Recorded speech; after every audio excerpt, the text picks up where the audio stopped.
விளையாட்டுச் செய்திகள்.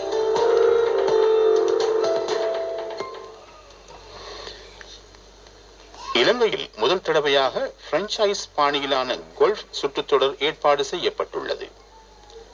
பிரான்சைஸ் என்பது கம்பெனிகளும் முதலீட்டாளர்களும் உரிமை கொண்டாடும் அணிகள் பங்கேற்கக்கூடிய சுற்றுத்தொடராகும். இதன் பிரகாரம் சிலோன் கோல்ஃப் லீக் சுற்றுத்தொடர் டிசம்பர் 5ஆம் தேதி தொடக்கம் 7ஆம் தேதி வரை ராயல் கொழும்பு கோல்ஃப் கழகத்திடலில் நடைபெறும். இந்த சுற்றுத்தொடரில் நகரங்களை மையமாக கொண்ட 8 அணிகள் பங்கேற்க உள்ளன. இந்த சுற்றுத்தொடர் இலங்கையின் கோல்ஃப் விளையாட்டு வரலாற்றில் புதிய அத்தியாயத்தை தொடங்கும் என சுற்றுத்தொடரின் பங்குதாரரும் பிரபல கிரிக்கெட் வீரருமான மஹேல ஜெயவர்தன தெரிவித்தார். காலநிலை அறிக்கை.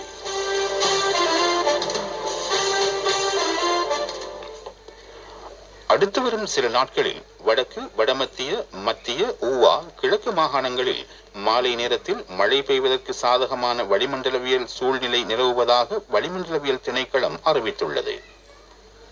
பிற்பகல் 1 மணிக்கு பின்னர் வடக்கு, வடமத்திய, மத்திய, ஊவா, கிழக்கு மாகாணங்களின் சில இடங்களில் மழையோ இடியுடன் கூடிய மழையோ பெய்யலாம். இடிமுழக்கத்துடன் மழை பெய்கையில் கடும் காற்று வீசக்கூடும். மின்னல் தாக்கம் ஏற்படலாம். இவற்றினால் விளையக்கூடிய பாதிப்புகளை கணிப்பதற்கு முற்பாதுகாப்பு நடவடிக்கைகளை மேற்கொள்ள வேண்டும் என திணைக்களத்தின் வானிலை அறிக்கையில் கூறப்பட்டுள்ளது. மீண்டும் தலைப்புச் செய்திகள். கிளீன் ஸ்ரீலங்கா வேலை திட்டத்தின் கீழ் வடமாகாணத்தின் கரையோர அபிவிருத்தி ஆரம்பம். இலங்கையில் பிளாஸ்டிக் பொருட்களால் விளையும் சுற்றாடல் மாசடைதலை கட்டுப்படுத்த பல நடவடிக்கைகள். ரோபோ தொழில்நுட்ப பயன்பாட்டு மத்திய நிலையத்தை அபிவிருத்தி செய்யும் வழிவகைகள் பற்றி கலந்துரையாடல். இலங்கையின் விளையாட்டுத்துறை அபிவிருத்திக்காக சீரான வேலை திட்டம். தெற்காசிய இளம் தலைவர்கள் வேலை திட்டத்தின் பிரதிநிதிகள் சபாநாயகருடன் சந்திப்பு. போதைப்பொருள் மற்றும் திட்டமிட்ட குற்றச் செயல்களை கட்டுப்படுத்துவதற்கான சுற்றி வளைப்புகளின் கீழ் மேலும் 886 பேர் கைது. காசா நகரை கைப்பற்றும் தாக்குதலுக்காக 60,000 ரிசர்வ் படைவீரர்களை அழைக்கும் இஸ்ரேல்.